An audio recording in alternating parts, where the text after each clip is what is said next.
तेज पड़ी हो, थोड़ी तेज पड़ी हो। चलो फूल सब ले लो ना। चलो करवा चौथ व्रत की कथा। एक साहूकार था जिसके 7 बेटे थे और एक बेटी थी। सातों भाई व बहन एक साथ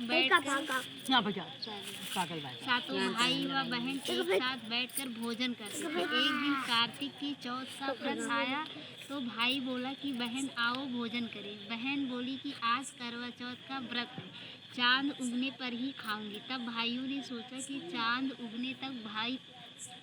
उगने तक बहन भूखी रहेगी, तो एक भाई ने दिया जलाया, दूसरे भाई ने छलनी लेकर उसे ढका और नकली चांद दिखाकर बहन से कहने लगे कि चल चांद उग आया है, अर्घ दे ले। बहन अपनी भाभियों से कहने लगी कि चलो अर्घ दे दे। भाभियाँ बोली तुम्हारा चांद उग गया होगा, हमारा चांद तो रात को उगेगा। बहन ने जब अकेले ही अर्घ दे दिया और खाने लगी तो पहले ही ग्रास में बाल आ गया, दूसरे ग्रास में कंकड़ आया और तीसरे ग्रास में मुंह की ओर। तो उसके ससुराल से संदेशा आया कि उसका पति बहुत बीमार है, जल्दी भेजो। माँ ने तब लड़की को विदा किया और कहा कि रास्ते में जो भी मिले उसके पांव लगना और जो कोई सुहाग का आशीष दे तो उसके पल्ले में गांठ लगाकर उसे कुछ रुपए दे देना। बहन जब भाइयों से विदा हुई तो रास्ते में जो भी मिला उसने यही आशीष दिया कि तुम 7 भाइयों की बहन, तुम्हारे भाई सुखी रहें और तुम उनका सुख देखो। सुहाग का आशीष देकर किसी ने भी नहीं दिया। जब वह ससुराल पहुंची तो दरवाजे पर उसकी छोटी ननद खड़ी थी। वह उसके भी पाँव लगी तो उसने कहा कि सुहागिन रहो, सपूती हो।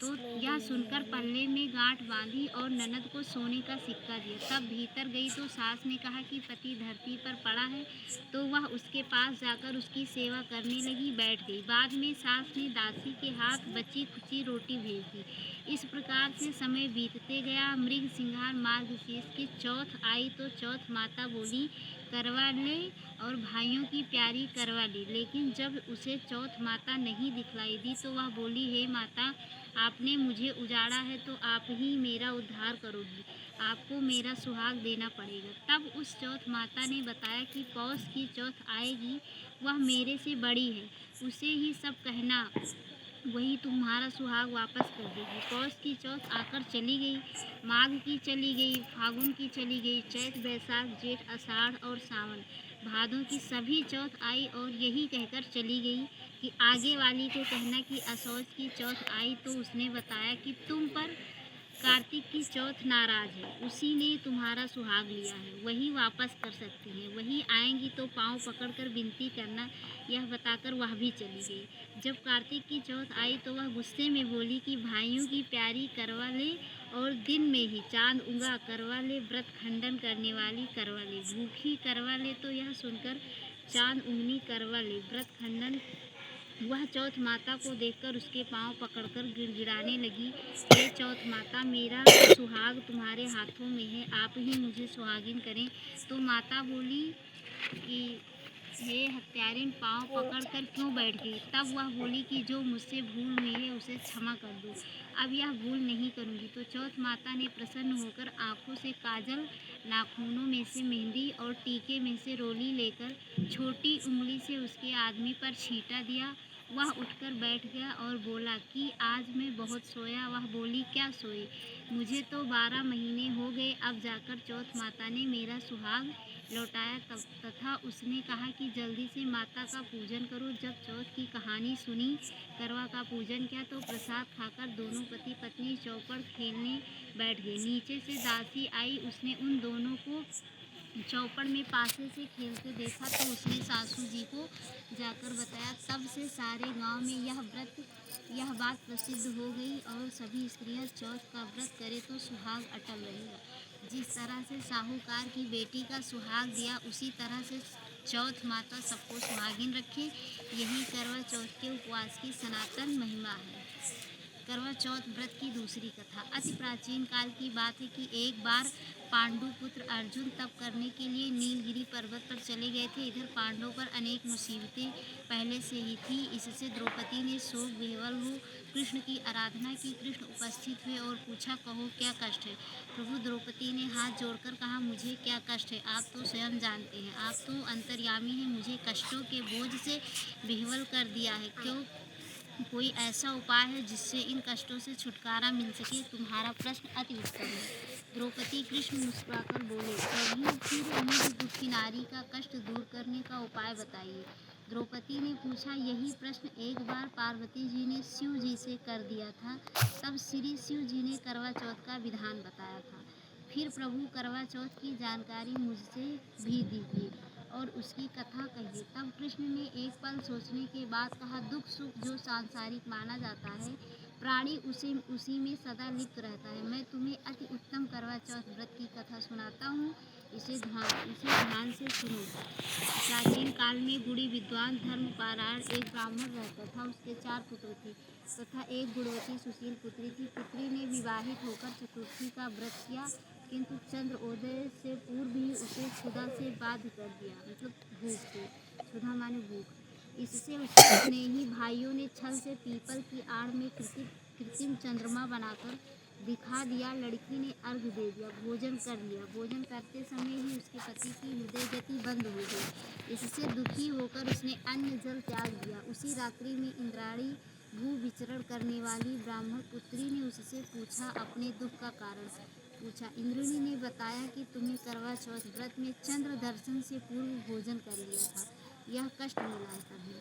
तब उस लड़की ने अंजलि बांधकर विनय की, इससे मुक्त होने का कोई उपाय बताइए। इस पर इंद्राणी ने कहा कि यदि तुम विधि पूर्वक अगली करवा चौथ का व्रत करोगी तो तुम्हारे पति पुनः जीवित हो जाएंगे। कन्या ने ऐसा करने का वचन दिया तो उसके पति स्वस्थ हो गए। इस पर कन्या ने वर्ष भर प्रत्येक चतुर्थी का व्रत किया और अनंत अखंड सुहाग प्राप्त किया। श्री कृष्ण ने कहा, हे द्रौपदी, यदि तुम इस व्रत को करोगी तो तुम्हारे सभी संकट टल जाएंगे। इस प्रकार द्रौपदी ने यह व्रत किया और पांडव सभी क्षेत्रों में विजयी हुए।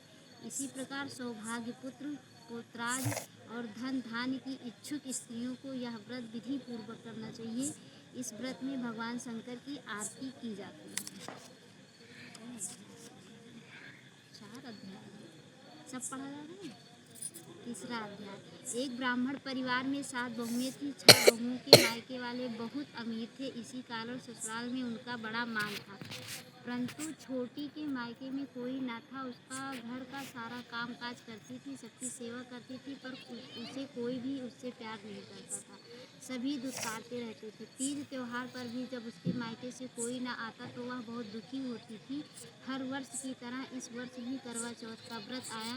अन्य बहुओं के मायके से उनके छोटे भाई करवा लेकर आए, परंतु छोटी के मायके से यदि कोई होता तो करवा भी लाता। सास भी छोटी को ही खरी खोटी सुना रही थी। वह दुखी हो गई, घर से निकल पड़ी और जंगल में गई। जाकर रोने लगी। एक नाग बहुत देर से उसका रोना सुन रहा था।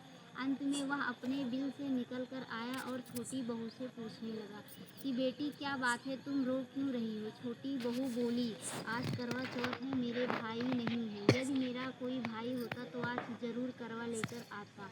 नाग की छोटी बहू पर दया आया और नाग ने कहा कि बेटी, तुम घर चलो, मैं अभी करवा लेकर आता हूँ।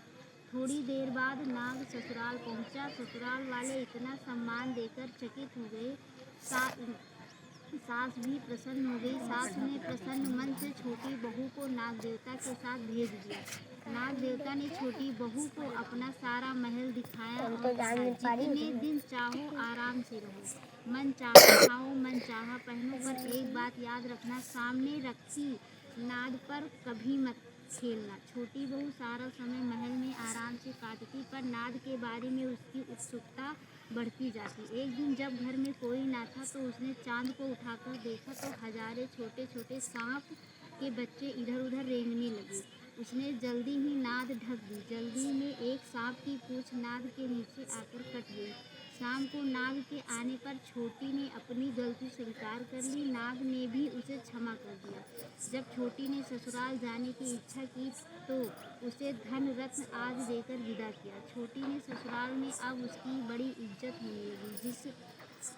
जिसे सांप की पूंछ कटी थी उसे सभी बांडा कहकर तंग करते थे। एक दिन उसने अपनी माँ से पूछा कि हे माँ, मेरी पूँछ कैसे कटी? तो माँ ने कहा कि छोटी बहू के नाद उठाने और जल्दी में रखने में ही तुम्हारी पूँछ कटी है। तो वह बोला कि मैं छोटी से बदला लूँगा। माँ के बहुत समझाने पर भी वह एक दिन चुपचाप छोटी के घर जाकर छुप गया और मौका पाकर उसे काटने की सोचने लगा।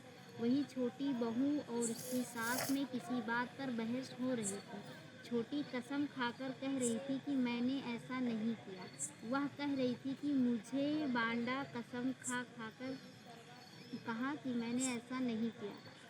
भैया से प्यारा मतलब मेरे भैया से प्यारा मेरा कोई नहीं है। उन्हीं की कसम खाकर कहती हूँ कि मैंने ऐसा नहीं किया। तब जब सास ने सुना तो सोचने लगी कि उसके भाई ने सुना तो सोचने लगी कि मुझसे इतना प्यार करती है, मैं उसे ही काटने आया हूँ। चुपचाप घर चला गया। माँ ने पूछा, ले आए बहन से बदला? वह कहने लगा, नहीं माँ, बहन से कैसे बदला लूँ? तभी से बांडा भाई व छोटी बहन हुए। भाई प्रतिवर्ष चौथ के दिन करवा लेकर जाता। वह बहन बड़े प्यार से करवा चौथ का व्रत करती थी। चौथा व्रत की कथा। प्राचीन काल में करवा नाम की एक पवित्रता स्त्री अपने पति के साथ नदी के किनारे एक गांव में रहती थी। कार्तिक मास के कृष्ण पक्ष की चतुर्थी चौथ के दिन उसका पति नदी में स्नान करने के लिए गया। स्नान करते समय एक मगरमच्छ ने उसका पैर पकड़ लिया। वह करवा करवा नाम लेकर जोर जोर से अपनी पत्नी को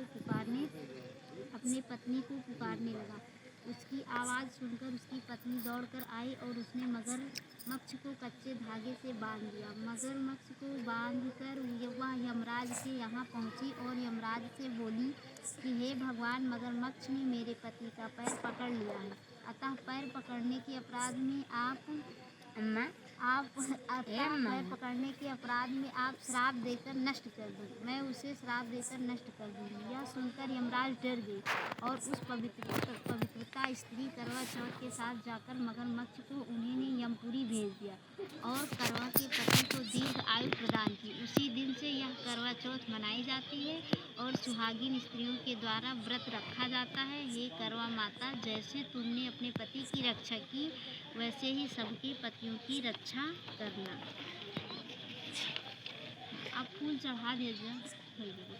हाँ, भाभी वही चढ़ा देना, सब चढ़ाना है।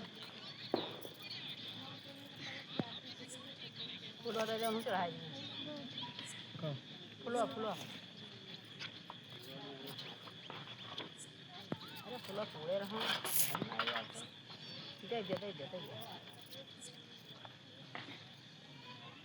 आरती पढ़ी, पहले गणेश जी की आरती पढ़ना, फिर शिव जी की आरती करे चले करिए। हाँ, जलाए नहीं भाभी, ये जला ले जल्दी बुताबो नहीं करे। घिया कहाँ रखूँ? और इसको भी घिया ठंडी लागल वाली घिया बुताई